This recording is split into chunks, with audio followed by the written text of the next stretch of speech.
2023 JEE advanced പരീക്ഷയിൽ ഏറ്റവും മികച്ച സ്കോർ നേടി നമ്മളുടെ ഏവരുടെയും അഭിമാനമായി മാറിയ ശിവരൂപ് ജെ ആണ് ഇന്ന് എന്നോടൊപ്പം ഉള്ളത്.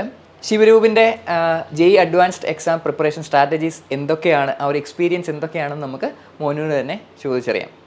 ശിവരൂപ്, അപ്പം JEE അഡ്വാൻസ്ഡ് പരീക്ഷയിൽ ഇത്രയും മികച്ച സ്കോർ നേടി, എന്തായിരുന്നു മോൻ്റെ ഒരു പ്രിപ്പറേഷൻ സ്ട്രാറ്റജി എന്ന് പറയുന്നത്? അപ്പോൾ ആദ്യമേ തന്നെ ക്ലാസ്സൊക്കെ തുടങ്ങുമ്പോൾ ഓൺലൈൻ ക്ലാസ് ആയിരുന്നു ഞങ്ങൾ. അപ്പോൾ ഓൺലൈൻ ബാച്ച് ഉണ്ട്, അതിൻ്റേതായ ബുദ്ധിമുട്ടുകളുണ്ടായിരുന്നു.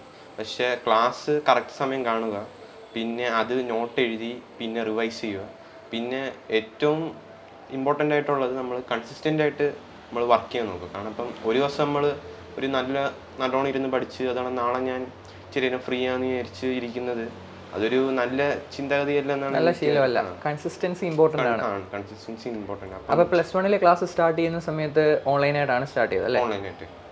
അപ്പം ഈ ഓൺലൈൻ ആയതുകൊണ്ട് നമുക്ക് നമ്മുടെ വേറെ പിയർ ഗ്രൂപ്പായിട്ട് ഇൻട്രാക്ട് ചെയ്യാൻ അത്രയും പറ്റിയില്ല. അതാണ് ബാക്കിയുള്ളവർ എന്തോ ചിന്തിക്കുന്നത്, എങ്ങനെ അവർ പ്രിപ്പയർ ചെയ്യുന്നതെന്ന് നമുക്ക് അറിഞ്ഞുകൂടാ. അപ്പോഴാണ് ബ്രില്യൻ്റ് ഇങ്ങനെ മീറ്റിംഗ് വിളിച്ച് നമുക്ക് ഇങ്ങനെ പോകണം, ഇങ്ങനെ പ്രിപ്പയർ ചെയ്യണം, ഇത്ര കൺസിസ്റ്റൻ്റ് ആയിട്ട് വർക്ക് ചെയ്യണം, ഇപ്പം എങ്ങനെ കുറേ ക്വസ്റ്റ്യൻ ചെയ്ത് പഠിക്കണം. ഇപ്പം നമ്മൾ JEE ആയതുകൊണ്ട് ചുമ്മാ തിയറി പഠിച്ചുകൊണ്ടിരിക്കുന്നതിന് പകരം നമ്മൾ ആ സമയം ക്വസ്റ്റ്യൻ ചെയ്യുന്നതായിരിക്കും നല്ലതെന്ന് ബ്രില്യൻ്റിൽ പ്രൊഫസേഴ്സ് പറഞ്ഞിട്ടുണ്ട്. അപ്പം അതുപോലെ തന്നെ വർക്ക് ചെയ്തിട്ടുണ്ട്. പിന്നെ +2 തുടക്കം ഞങ്ങൾക്കിപ്പം ഓഫ്ലൈൻ ക്ലാസ് ആയിരുന്നു. അപ്പം നമ്മൾ ഈ നമ്മുടെ പ്രൊഫസേഴ്സുമായിട്ട് ഡയറക്റ്റ്ലി ഇൻട്രാക്ട് ചെയ്തും പിന്നെ ഈ ഡൗട്ട് ക്ലിയറൻസിന് പ്രൊഫസേഴ്സിന് ഈ സൺഡേസിന് വരും. ഇപ്പം ഞാൻ ഹോസ്റ്റലിലായതുകൊണ്ട് അവിടുന്ന് ഡൗട്ട് ക്ലിയറൻസ് അപ്പം ഈ ഒരു ആഴ്ചയുടെ ഫുള്ളുള്ള ഡൗട്ടുകൾ നമ്മൾ ആ ഒരു സൺഡേ ഇരുന്ന് തീർക്കാൻ നമ്മൾ മാക്സിമം ശ്രമിക്കുക. അപ്പം മറ്റുള്ളവരുടെയും ഡൗട്ട് കേൾക്കുമ്പോൾ നമുക്ക് നമ്മുടെ തന്നെ ഒരു തിങ്കിങ്ങിൽ തന്നെ ഒരു ഐഡിയ കിട്ടും. സ്കൂളായിരുന്നു പഠിച്ചത്? ഞാൻ KE മാന്നാനത്തായിരുന്നു പഠിച്ചത്. ബ്രില്യൻ്റ് ഈ റെസിഡൻഷ്യൽ ബാച്ച് നടത്തുന്ന ഒരു സ്കൂളാണ് KE മാന്നാനം. അപ്പം 23IR16 ബാച്ചിലായിരുന്നു ഞാൻ പഠിച്ചിരുന്നത്. അപ്പം ഞങ്ങളുടെ class teacher Brilliant class teacher Udit സാറായിരുന്നു, പിന്നെ കോർഡിനേറ്റർ ബിജു സാറായിരുന്നു. ഓക്കെ. അപ്പം 10th കഴിഞ്ഞിട്ട് സ്ക്രീനിങ് ടെസ്റ്റിലൂടെയാണ് ബ്രില്യൻ്റിലേക്ക് എത്തുന്നത്. അതായിരുന്നു. പിന്നെ ഞങ്ങൾ ബ്രില്യനെ കുറിച്ച് അറിയുന്നത് ഇപ്പോൾ 10th ലാസ്റ്റ് ആകുമ്പോഴാണ് നമ്മൾ ഇങ്ങനെ ഒരു എൻട്രൻസിൻ്റെ കാര്യവും പിന്നെ അതിൻ്റെ ഇമ്പോർട്ടൻസും ഞങ്ങൾക്ക് അറിയുന്നത്. അപ്പം എനിക്കും എൻ്റെ പേരൻസിനും. അപ്പം ഞങ്ങൾ ഈ ഒക്ടോബറിൽ അതിൻ്റെ സ്ക്രീൻ ടെസ്റ്റ് എഴുതി. അപ്പം ഫസ്റ്റ് സ്ക്രീൻ ടെസ്റ്റിൽ തന്നെ 86 റാങ്ക് വെച്ച് ഞാൻ വിചാരിച്ചപ്പം നല്ല പിയർ ഗ്രൂപ്പുള്ള ഒരു ഇൻസ്റ്റിറ്റ്യൂട്ടാണെന്ന് എനിക്ക് മനസ്സിലായി. അങ്ങനെ ഞാൻ ബ്രില്യൻ്റ് ജോയിൻ ചെയ്തു. എങ്ങനെയുണ്ടായിരുന്നു ബ്രില്യൻ്റിലെ ഒരു എക്സ്പീരിയൻസ്? ബ്രില്യൻ്റിലെ തുടക്കം തന്നെ ക്ലാസ് സൂപ്പർ ക്ലാസ്സാണ്. ഇപ്പോൾ നമ്മൾ സാധാരണ ഒരു സ്കൂൾ ക്ലാസ് കേട്ടുകൊണ്ടിരുന്നാൽ നമുക്ക് ചില പോയിൻറ്റ്സ് നമ്മൾ മിസ് ചെയ്യും. അപ്പം ബ്രില്യൻ്റിൽ പ്രൊഫസേഴ്സ് ആ പോയിൻറ്റ്സ് നമ്മൾ മിസ്സാവാതെ നമ്മളിങ്ങനെ ആ പോയിൻറ്റ്സ് നമ്മളടുത്ത് പറഞ്ഞു തരും. പിന്നെ നമ്മൾ ഈ NCERT തന്നെ ഇങ്ങനെ ഇമ്പോർട്ടൻ്റ് ആയിട്ടുള്ള കുറേ കാര്യങ്ങളും പിന്നെ അതിൻ്റെ NCERT ഇല്ലാത്ത കുറേ തിയറിയും പക്ഷേ ഈ എൻട്രൻസ് എക്സാംസിന് ആവശ്യമുള്ള തിയറിയും പ്രൊഫസേഴ്സ് പറഞ്ഞു തരാൻ ഞങ്ങൾക്ക് സാധിച്ചു. അതായത് ഒരു കോമ്പറ്റേറ്റീവ് എക്സാമിന് എക്സൽ ചെയ്യാൻ വേണ്ട പോയിന്റ്സ് നമ്മൾ NCERT-ക്കകത്തുനിന്ന് ശ്രദ്ധിക്കേണ്ട പോയിന്റ്സ് ഒക്കെ ഇവരെ പറഞ്ഞു ഒന്നുകൂടി സ്ട്രെസ് ചെയ്ത് പറഞ്ഞ് മനസ്സിൽ ഉറപ്പിച്ച് തരുമായിരുന്നു. ഓക്കെ. അപ്പം KE മാന്നാനം സ്കൂളിലാണ് പഠിച്ചത്. അപ്പോൾ ഹോസ്റ്റലിലായിരുന്നു. ആ ഹോസ്റ്റലിലെ ആ ഒരു എക്സ്പീരിയൻസ്, ഹോസ്റ്റൽ ലൈഫ് എങ്ങനെയുണ്ടായിരുന്നു? ഹോസ്റ്റൽ ഇപ്പം ഞങ്ങളുടെ പ്രിൻസിപ്പൽ ഫാദർ ജെയിംസ് മുല്ലശ്ശേരി അദ്ദേഹം തന്നെ നല്ലൊരു അറ്റ്മോസ്ഫിയറാണ് ഞങ്ങൾക്ക് ഹോസ്റ്റലിൽ തന്നത്. അപ്പം ഞങ്ങൾക്ക് വളരെ സ്ട്രിക്റ്റ് അല്ലായിരുന്നു, പക്ഷേ നമുക്ക് പഠിക്കേണ്ട സമയത്ത് നമ്മൾ ആവശ്യത്തിന് സ്ട്രിക്റ്റ് ആയിരുന്നു. പിന്നെ നമ്മുടെ വാർഡൻസും അത്യാവശ്യം ഞങ്ങളുമായിട്ട് ഭയങ്കര ഫ്രണ്ട്ലി ആയിരുന്നു. അപ്പം ആ ഒരു നല്ലൊരു കാമായിട്ടുള്ള അറ്റ്മോസ്ഫിയർ വെച്ച് നമുക്ക് ഈ നമ്മുടെ പഠനം തന്നെ ഇപ്പം നമുക്കിപ്പം എല്ലാവരും മണിക്കൂറുകളും പഠിക്കണം എന്ന് പറയുന്നത്. അപ്പം അങ്ങനെ ഒരു അറ്റ്മോസ്ഫിയർ നമുക്ക് ക്രിയേറ്റ് ചെയ്യാൻ ഈ ഞങ്ങളുടെ ഹോസ്റ്റൽ ഭയങ്കരമായിട്ട് സഹായിച്ചു. വീട്ടിലിരുന്ന് പഠിക്കുന്നതിനേക്കാളും ആ ഒരു കോമ്പറ്റീഷനും എക്സ്പീരിയൻസ് ചെയ്യാൻ പറ്റും, ആ ഒരു കാംനെസ്സും ഉണ്ടാവും അല്ലേ? നമുക്ക് ഡിസിപ്ലിൻഡ് ആയിട്ട് കൂടുതൽ വർക്ക് ചെയ്യാൻ പറ്റും. ഡിസിപ്ലിൻഡ് ആയിരിക്കും. നമ്മൾ പിയർ ഗ്രൂപ്പ്സ് മറ്റേ അവരെന്തോ ചെയ്യുന്നതെന്ന് നമുക്ക് മനസ്സിലാക്കി നമുക്കൊരു കോമ്പറ്റീറ്റീവ് മൈൻഡ് സെറ്റ്, നമ്മുടെ സ്റ്റാൻഡ് എവിടെയാണ്, നമ്മൾ എവിടെയാണ് നിൽക്കുന്നത് എന്നുള്ളത് മനസ്സിലാക്കാൻ പറ്റും. അമ്മ ഇപ്പം ഒരു പ്രൗഡ് മദറാണ് അല്ലേ? നാഷണൽ ലെവൽ കോമ്പറ്റേറ്റീവ് എക്സാമിന് മകൻ ഇത്രയും ഉയർന്ന സ്കോർ നേടിയിരിക്കുന്നു. അപ്പം സ്കൂൾ ക്ലാസ്സുകളിൽ തൊട്ടേ കൺസിസ്റ്റൻ്റ് ആയിട്ട് പഠിക്കുന്ന ഒരു സ്വഭാവം ഉണ്ടായിരുന്നോ ശിവരൂപിന്? അതെ, സ്കൂളിലെല്ലാം ക്ലാസ്സിൽ ടോപ്പറായിരുന്നു. സ്കൂളിൽ 10th സ്കൂൾ ടോപ്പറായിട്ടാണ് പാസ് ഔട്ടായത്. അത് ശരി. സ്കൂളിൽ വൈസ് ഹെഡ് ബോയ് ആയിരുന്നു. അത് ശരി. അപ്പം ഈ എഞ്ചിനീയർ ആവണം എന്നൊരു ആഗ്രഹം, അല്ലെങ്കിൽ എനിക്ക് IIT-യിൽ എത്തണം എന്നൊരു ആഗ്രഹം സ്കൂൾ തലം തൊട്ട് തന്നെ പ്രകടിപ്പിച്ചിരുന്നു? തലത്തിൽ ആദ്യകാലത്തേക്ക് IAS ആയിരുന്നു എയിം ചെയ്തിരുന്നത്. 10th വന്നപ്പോഴാണ് പെട്ടെന്ന് IIT-യുടെ എവിടുന്നോ കേട്ടിട്ട് ഒരു IIT-ലോട്ട് തിരിഞ്ഞത്. അങ്ങനെ IIT അങ്ങനെ ബ്രില്യൻറ്റിനെ കുറിച്ച് അറിഞ്ഞ് മോനെ അവിടെ എൻട്രൻസ് മോൻ്റെ സ്വന്തം ഓപ്ഷനായിരുന്നു. ബ്രില്യൻ്റ് ആണ്. അതുപോലെ തന്നെ മാനനം തന്നെ പോകണമെന്ന് ഇവിടുന്ന് നെറ്റ് സെർച്ച് ചെയ്ത് കണ്ടുപിടിച്ച് അങ്ങനെ സ്വന്തം ഇഷ്ടപ്രകാരം പോവുകയാണ്. ഓക്കെ, നമുക്കറിയാം ഇപ്പോൾ ഈ നാഷണൽ ലെവൽ കോമ്പറ്റേറ്റീവ് എക്സാംസ് എല്ലാം തന്നെ കുട്ടികൾക്ക് വളരെയധികം സ്ട്രെസ്ഫുൾ ആണ്. അപ്പം ആ ഒരു പ്രിപ്പറേഷൻ്റെ ടൈമിൽ ആ ഒരു ടെൻഷനും സ്ട്രെസ്സും ഒക്കെ എങ്ങനെയാണ് മാനേജ് ചെയ്തത്? ശരിക്കും പറഞ്ഞാൽ എനിക്ക് തോന്നുന്നു മാനനത്തിൽ നിൽക്കുന്നതുകൊണ്ട് പേരൻസ് എന്ന നിലയിൽ ഞങ്ങൾ അത്രയും സ്ട്രെസ് അവൻ്റെ കണ്ടിട്ടില്ല. അപ്പം അഥവാ എന്തെങ്കിലും അങ്ങനെ എക്സാം റിലേറ്റഡ് അങ്ങനെ സ്ട്രെസ് ഒന്നും വലുതായിട്ട് പറഞ്ഞിട്ടില്ല. ചിലപ്പം ഒരു എക്സാമിന് എത്താൻ പറ്റുന്നില്ലെങ്കിൽ അടുത്ത ഞാനതിനെ ട്രൈ ചെയ്യും, അല്ലെ എന്തെങ്കിലും ബുദ്ധിമുട്ടുണ്ടെങ്കിൽ നമ്മൾ അപ്പോഴേ ഉദിത് സാറിനെ വിളിച്ച് പറയും. അപ്പോൾ സാറ് അവനെ ഡയറക്റ്റ് ഹോസ്റ്റലിൽ ഒന്ന് മീറ്റ് ചെയ്യും. സാറ് ഭയങ്കര മോട്ടിവേഷൻ എന്ന് വെച്ചാൽ ഒരുപാട് വലിയ ഇതല്ലാതെ സാറ് ഇവരെ എല്ലാവരെയും ഒന്ന് ഡീൽ ചെയ്ത് കൂളായിട്ട് സാറേ അവരുമായിട്ട് ഇടപെടുന്ന ഒരു നേച്ചറായതുകൊണ്ട് നമുക്ക് അങ്ങനെ ഒരു സ്ട്രെസ് അവൻ അനുഭവിച്ചായിട്ട് തോന്നിയിട്ടേ ഇല്ല.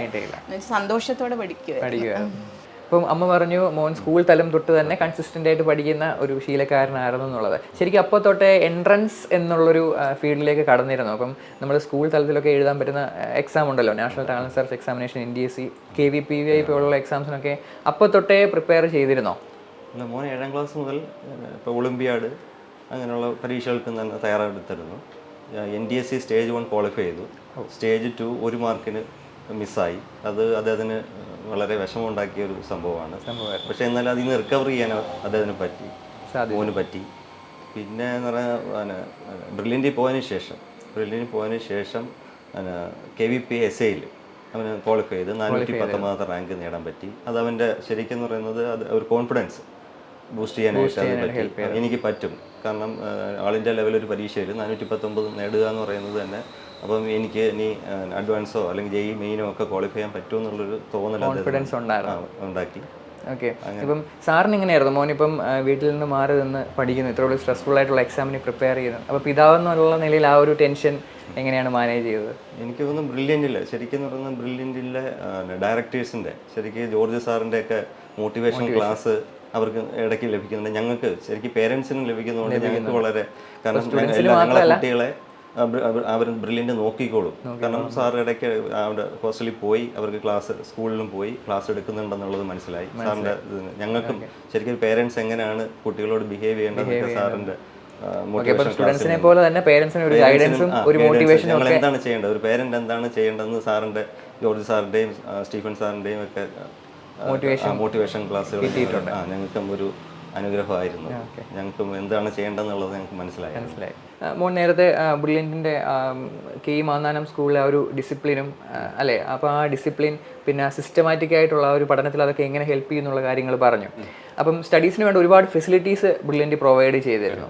അപ്പോൾ അതിൽ മോൻ ഏറ്റവും അട്രാക്റ്റീവായിട്ട് തോന്നിയത് ഏതാണ്? ഇപ്പം എനിക്ക് തോന്നിയത് ഇപ്പം JEE മെയിൻസ് കഴിഞ്ഞിട്ട് അഡ്വാൻസ്ഡ് വരെ ഞങ്ങൾക്ക് 1 മാസം 2 മാസം ടൈം ഉണ്ടായിരുന്നു. അപ്പം ആ സമയത്ത് ഞങ്ങൾ മാക്സിമം ഡിഫിക്കൽട്ടായിട്ടുള്ള പ്രോബ്ലം ചെയ്യാനാണ് ശ്രമിച്ചത്. അപ്പം ബ്രില്യൻറ്റ് എന്ന ക്വസ്റ്റ്യൻ പേപ്പേഴ്സ് നല്ല ലെവലുള്ള ക്വസ്റ്റ്യൻ പേപ്പേഴ്സും, പിന്നെ ഞങ്ങൾക്ക് ഏറ്റവും പ്രധാനമായിട്ട് ഈ ഡിസ്കഷൻ, ഈ ക്വസ്റ്റ്യൻ പേപ്പർ ഡിസ്കഷൻ എന്ന് പറയുന്നൊരു ഓപ്ഷൻ ഞങ്ങൾക്ക് തന്നു. അപ്പം അത് വെച്ച് സാർമാർ നമുക്ക് ആ ക്വസ്റ്റ്യൻസിൽ നിന്ന് പല രീതി എങ്ങനെ ഈസി ആയിട്ട് നമ്മൾ ചെയ്യേണ്ടതെന്ന് സാറുമാർ പറഞ്ഞിരുന്നു. അപ്പോൾ ആ ഒരു ഡൗട്ട്സും ഈ ക്വസ്റ്റ്യൻ പേപ്പേഴ്സ് വരുന്നത് ഈ ബ്രില്യൻറ്റിന് ഏറ്റവും എനിക്ക് ഇഷ്ടപ്പെട്ട ഫെസിലിറ്റി ഇഷ്ടപ്പെട്ടതാണ്. സോ മോഡൽ എക്സാംസ് ഒക്കെ എങ്ങനെയുണ്ടായിരുന്നു? മോഡൽ എക്സാംസ് ഇപ്പം JEE മെയിൻ്റെ മുന്നേ ആണെങ്കിൽ ഞങ്ങൾക്ക് നല്ല JEE മെയിൻ സ്റ്റാൻഡേർഡ് ലെവലുള്ള ചിലപ്പം പാടാക്കും, ചിലപ്പോൾ എളുപ്പമാക്കും, ചിലപ്പം JEE main average level questions അങ്ങനെ ക്വസ്റ്റ്യൻസ് ഉണ്ട്. അപ്പോൾ നമ്മൾ പല ടൈപ്പ് ക്വസ്റ്റ്യൻ പേപ്പേഴ്സും പഠിച്ചപ്പോൾ നമ്മൾ എക്സാം വരുമ്പം എങ്ങനെ ഒരു പേപ്പർ വന്നാലും നമുക്ക് കുഴപ്പമില്ലാതിരിക്കും. അതുപോലെ JEE അഡ്വാൻസ്ഡ് ആണെങ്കിൽ നമുക്ക് ഈ മാർക്കിംഗ് സ്കീം ഞങ്ങൾക്ക് നല്ല ഒരിക്കലും നമ്മൾ കാണാത്ത കുറേ മാർക്കിംഗ് സ്കീമും പിന്നെ സാധാരണ കണ്ടുവരുന്ന JEE അഡ്വാൻസ്ഡിൻ്റെ മാർക്കിംഗ് സ്കീം വെച്ചിട്ടുള്ള ക്വസ്റ്റ്യൻ പേപ്പർ വരുമ്പോൾ നമ്മുടെ ഒരു കംഫർട്ട് സോണിൽ നിന്ന് നമ്മളെ ഒന്ന് ഷിഫ്റ്റ് ചെയ്തുള്ള ഒരു ക്വസ്റ്റ്യൻ പേപ്പറായിരുന്നു നമ്മുടെ ബ്രില്യൻറ്റ് JEE അഡ്വാൻസ്ഡ് ഞങ്ങൾക്ക് തന്നിട്ടുണ്ട്. അപ്പം അത് ഒരുപാട് ഈ റിയൽ JEE അഡ്വാൻസ് ഞങ്ങൾക്ക് ഒരു കാമായിട്ടിരിക്കാൻ വേണ്ടി നല്ലോണം സാധിച്ചു. ഓക്കെ, ഇപ്പം ഇന്ത്യയിലെ ഏറ്റവും ടഫസ്റ്റ് ആയിട്ടുള്ള എക്സാം ആയിട്ടാണ് JEE അഡ്വാൻസ്ഡ് കരുതപ്പെടുന്നത് അല്ലേ? അപ്പം ആ ഒരു എക്സാം ക്രാക്ക് ചെയ്യാൻ ബ്രില്യൻറ്റിൻ്റെ മോഡൽ എക്സാംസ് ശരിക്കും ഹെൽപ്പ് ചെയ്തു. അപ്പം അതേപോലെ തന്നെ സിമിലർ പാറ്റേണിലുള്ള ക്വസ്റ്റ്യൻസ് ആയിരുന്നു മോഡൽ എക്സാമിന് തന്നിരുന്നത് അല്ലേ? ഓക്കെ. അപ്പം അമ്മ പറഞ്ഞു മോനെ 10th ഈ എഞ്ചിനീയർ എന്നുള്ളൊരു മോഹം. അപ്പം എവിടുന്നാണ് ഒരു ഇൻസ്പിറേഷൻ കിട്ടിയത്? ഇപ്പോൾ എനിക്ക് IAS ആവാനായിരുന്നു ഒരു ആഗ്രഹം. പിന്നെ ഇപ്പം IASന് വേണ്ടി ഒരു ഡിഗ്രി ആവശ്യമുണ്ട്. അപ്പം ഞാൻ വിചാരിച്ച് ഒരു നല്ലൊരു ഡിഗ്രി, നല്ലൊരു എക്സ്പോഷർ ഉള്ളൊരു ഡിഗ്രി കോഴ്സ് തന്നെ എടുക്കണമെന്ന് വിചാരിച്ചപ്പം നമ്മൾ നല്ലൊരു കോഴ്സ് നോക്കിയപ്പോൾ ഈ IIT പോയി പഠിച്ചാൽ നമ്മൾ ഇന്ത്യയിൽ ഒട്ടേറെ ഉള്ള ഈ സ്മാർട്ടായിട്ടുള്ള പീപ്പിളുമായിട്ട് നമ്മൾ ഇൻട്രാക്ട് ചെയ്യാനുള്ള ചാൻസ് ഉണ്ട്. അപ്പം അങ്ങനെ ഒരു എക്സ്പോഷറിന് വേണ്ടിയാണ് ഞാൻ സത്യം പറഞ്ഞ ഈ IIT എന്ന് പറഞ്ഞൊരു പാത്തിലോട്ട് ഇറങ്ങി വന്നത്. ഓക്കെ. മോൻ്റെ ഡ്രീം IIT ഏതാണ്? എൻ്റെ ഡ്രീം IIT ബോംബെ തന്നെയാണ്. ബോംബെ ആണ്. അപ്പോൾ അവിടെ ഏത് ബ്രാഞ്ചിൽ അഡ്മിഷൻ കിട്ടാനാണ് ആഗ്രഹം?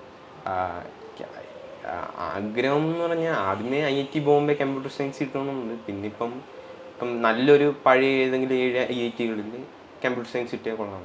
ഓക്കെ. ബോംബെ IIT ആണ് പ്രിഫറൻസ് എങ്കിലും കമ്പ്യൂട്ടർ സയൻസ് എവിടെ കിട്ടിയാലും അവിടെ ജോയിൻ ചെയ്യാൻ.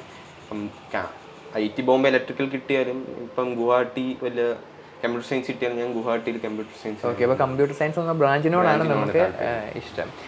അപ്പം അടുത്തൊരു ക്വസ്റ്റ്യൻ എന്ന് പറഞ്ഞാൽ മോൻ ഇപ്പോൾ പറഞ്ഞു IAS കിട്ടാൻ വേണ്ടി ഒരു ഡിഗ്രി ആവശ്യമാണ്. അപ്പം അതിനാണ് നമ്മളൊരു IIT എന്നൊരു, അപ്പോൾ അവിടെ സ്മാർട്ട് പീപ്പിളുമായിട്ട് ഇൻട്രാക്ട് ചെയ്യാനുള്ളൊരു. അപ്പം ഈ IITയിൽ BTech കംപ്ലീറ്റ് ചെയ്തതിന് ശേഷം എഞ്ചിനീയറിംഗ് ഫീൽഡിൽ തന്നെ കണ്ടിന്യൂ ചെയ്യുമോ അതോ വീണ്ടും സിവിൽ സർവീസിലേക്ക് പോകുമോ? അത് ഞാൻ വിചാരിച്ചത് ഈ 4 years വെച്ച് നമ്മൾ അവിടെ പലരുമായിട്ട് ഇൻട്രാക്ട് ചെയ്ത് അപ്പം ഞാൻ ഈ 4 വർഷം കൊണ്ട് എൻ്റെ എക്സ്പീരിയൻസ് വഴി എനിക്കിത് കണ്ടിന്യൂ ചെയ്ത് പോകണോ അതോ ഞാൻ IASലോട്ട് പോകണമെന്ന് ഡിസൈഡ് ചെയ്യാനാണ് അല്ലേ? ഒരു സിസ്റ്റമാറ്റിക് അപ്രോച്ചും കൺസിസ്റ്റൻ്റ് ആയിട്ടുള്ളൊരു സ്റ്റഡി പാറ്റേണും ഫോളോ ചെയ്യുകയാണെങ്കിൽ നമുക്ക് എത്ര കഠിനമായ കോമ്പറ്റേറ്റീവ് എക്സാംസും ക്ലിയർ ചെയ്യാൻ സാധിക്കും എന്നുള്ളതിൻ്റെ ഒരു ഉത്തമ ഉദാഹരണമാണ് ശിവരൂപ്. അപ്പം 2024 JEE മെയിൻ JEE അഡ്വാൻസ്ഡ് എക്സാംസിനൊക്കെ പ്രിപ്പയർ ചെയ്യുന്ന സ്റ്റുഡൻസിന് ഈ ഇൻ്റർവ്യൂ വളരെ ഹെൽപ്ഫുള്ളായി എന്ന് തന്നെ കരുതുന്നു. സോ ഞങ്ങൾ ഈ ഇൻ്റർവ്യൂ വൈൻഡപ്പ് ചെയ്യുകയാണ്. നന്ദി, നമസ്കാരം. എൻട്രൻസ് സംബന്ധമായ വാർത്തകളും അപ്ഡേഷനുകളും ഏറ്റവും വേഗം ആധികാരികമായി അറിയാൻ ബ്രില്യൻ സ്റ്റഡി സെന്റർ പാല യൂട്യൂബ് ചാനൽ സബ്സ്ക്രൈബ് ചെയ്യുക. ബെൽ ഐക്കൺ അമർത്തുക. ഈ വീഡിയോ മറ്റ് സുഹൃത്തുക്കളിലേക്കും ഷെയർ ചെയ്ത് നൽകുക.